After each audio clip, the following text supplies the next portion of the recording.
இன்னைக்கு நிறைய sugar patients பார்த்துருப்பீங்க. காலில் ஆறாத புண் கஷ்டப்படுறத பார்த்துருக்கீங்களா? கரெக்ட் தானே?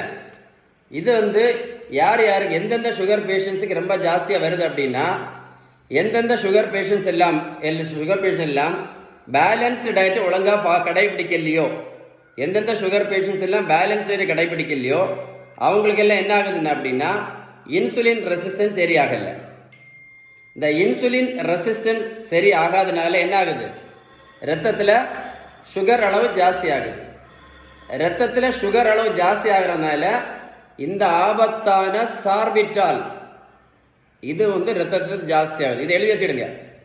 இந்த சார்பிட்டால் என்ன பண்ணும் அப்படின்னா நம்ம இரத்த குழாய்கள் உள்பக்கம் இருக்கு பார்த்தீங்களா? நம்ம இரத்த குழாய்கள் உள்பக்கம் ஆரோக்கியமாக இருப்பதற்கு தேவையான இந்த நைட்ரிக் ஆக்சைடு உற்பத்தியை குறைக்கும். புரிஞ்சிருக்கும்? சார்பிட்டால் என்ன பண்ணும்? இரத்த குழாய்க்கு உள்பக்கத்தை ஆரோக்கியமாக வைப்பதற்கு தேவையான இந்த நைட்ரிக் ஆக்சைடை என்ன பண்ணும்? உற்பத்தியை குறைக்கும். அப்போ என்ன பண்ணும்? இங்கே பிரச்சனை வந்துச்சுன்னா கீழே என்ன இருக்காது? இரத்த ஓட்டம் இருக்காது. இரத்த ஓட்டம் இல்லைன்னு என்ன ஆகும்? காலில் புண் வந்தால் என்ன ஆகாது? ஆறாது. புரிஞ்சிருக்கும் நினைக்கிறேன். மருத்துவத்தில் உள்ள ஸ்டாண்டர்ட் புத்தகம் ஹாரிசன், இந்த புத்தகம் என்ன சொல்ல தெரியுமா? பேலன்ஸ்டு டயட் நீங்கள் கரெக்டாக ஃபாலோ பண்ணீங்கன்னா இந்த இன்சுலின் ரெசிஸ்டன்ஸ் சரியாகும் அப்படின்னு அந்த புத்தகம் சொல்லுது.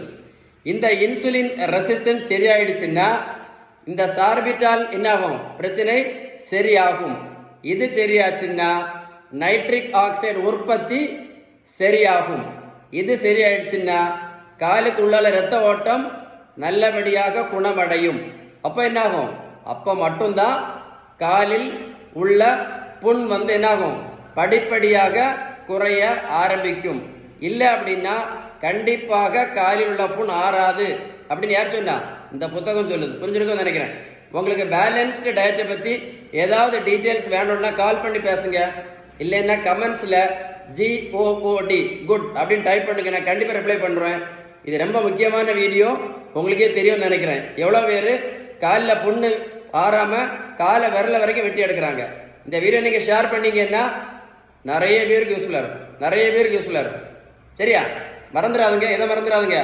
சார்பிட்டால் ரொம்ப ஆபத்தானதுன்னு மறந்துடாதுங்க. நைட்ரிக் ஆக்சைடு நமக்கு ரொம்ப ரொம்ப அவசியம். புரிஞ்சுதா? கமெண்ட்ஸில் குட்னு டைப் பண்ணுங்க. லைக் பண்ணி ஷேர் பண்ணுங்க. வீடியோ சேவ் பண்ணி வைங்க. சேவ் பண்ணி வச்சு ஒரு கூட போட்டு கேளுங்க. நான் சொன்ன இன்ஃபர்மேஷன் கரெக்டாக இருந்தால் மட்டும் ஷேர் பண்ணுங்க. Okay, stay tune.